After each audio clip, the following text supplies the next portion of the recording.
All right, today I'd like to challenge you and have you think about how you'd survive 100 days by yourself in a place you've never been. Here's a sketch. You can only use 5 items. Now you have to be strategic on what you would take. For myself, I'd love to choose more than 5 items, but for my 5 items, I chose to take a hunter's knife, a small gauge gill net, a water canteen, flint for fire, and a hammock for sleeping arrangements.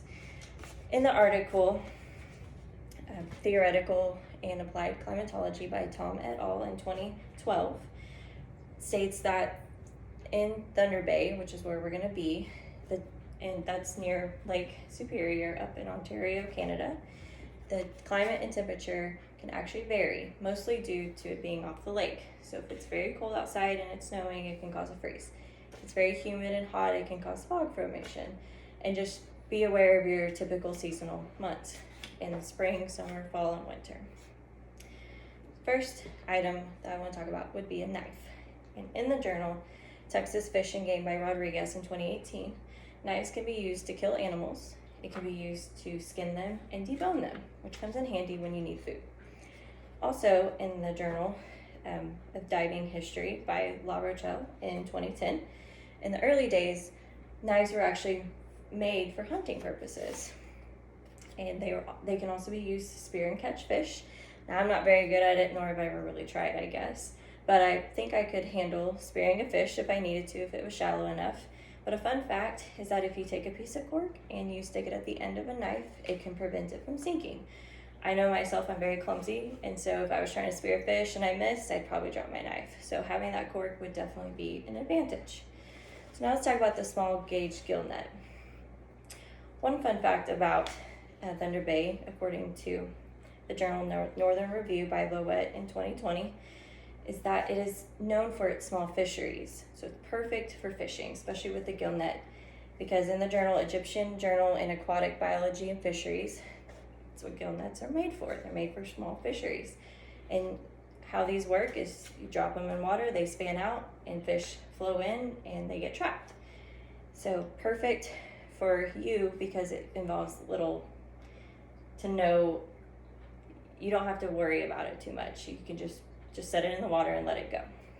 And you can also use the knife whenever you do catch fish to get it open and retrieve them. So now let's talk about the most important thing, because I know food is important, but hydration is key in this situation. So definitely have a water canteen, mostly because you can travel with it. You can use it if you needed to have it over fire and boil water to sanitize it. And also in the Journal of Military Medicine by Wansink et al. In 2005, being dehydrated actually decreases your cognitive and physical performance, which is not good if you need to survive.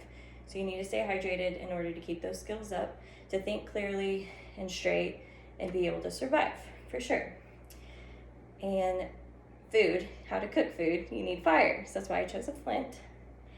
In the journal Temperature by McDonald in 2017, fire actually originated back a long time ago. I don't know if you guys want to take any guesses, but it's 0.4 million years ago, so it's been a while. It's been around for a while, for sure. And also according to that journal, it's a human innovation that has proven evolutionary success. Therefore, fire can be used for multiple purposes, like keeping warm in the cold months, cooking, making tools, and just extending daylight hours. If you need extra light, get a fire going and you have extra light.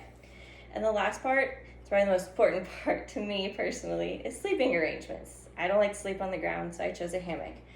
And in the Journal of Malaria Journal by Monroe et al. In 2015, the key to a hammock is that it's elevated. Therefore, it keeps you from coming in contact with any dangerous insects, reptiles, predators out there that can cause you harm. If you get bit by something that's poisonous, you're out in the wild, you have no medicine, you may not survive. So sleeping above ground, in my opinion, would serve as a purpose for that. Now, I know we all have different opinions on what we would choose, but I chose these 5 items: the knife, the gill net, the water canteen, the flint, and the hammock for my personal benefit, but I also think it would benefit you as well. So I'd like to thank you guys for listening to being informed on how to survive 100 days alone in Thunder Bay, Ontario. So thanks.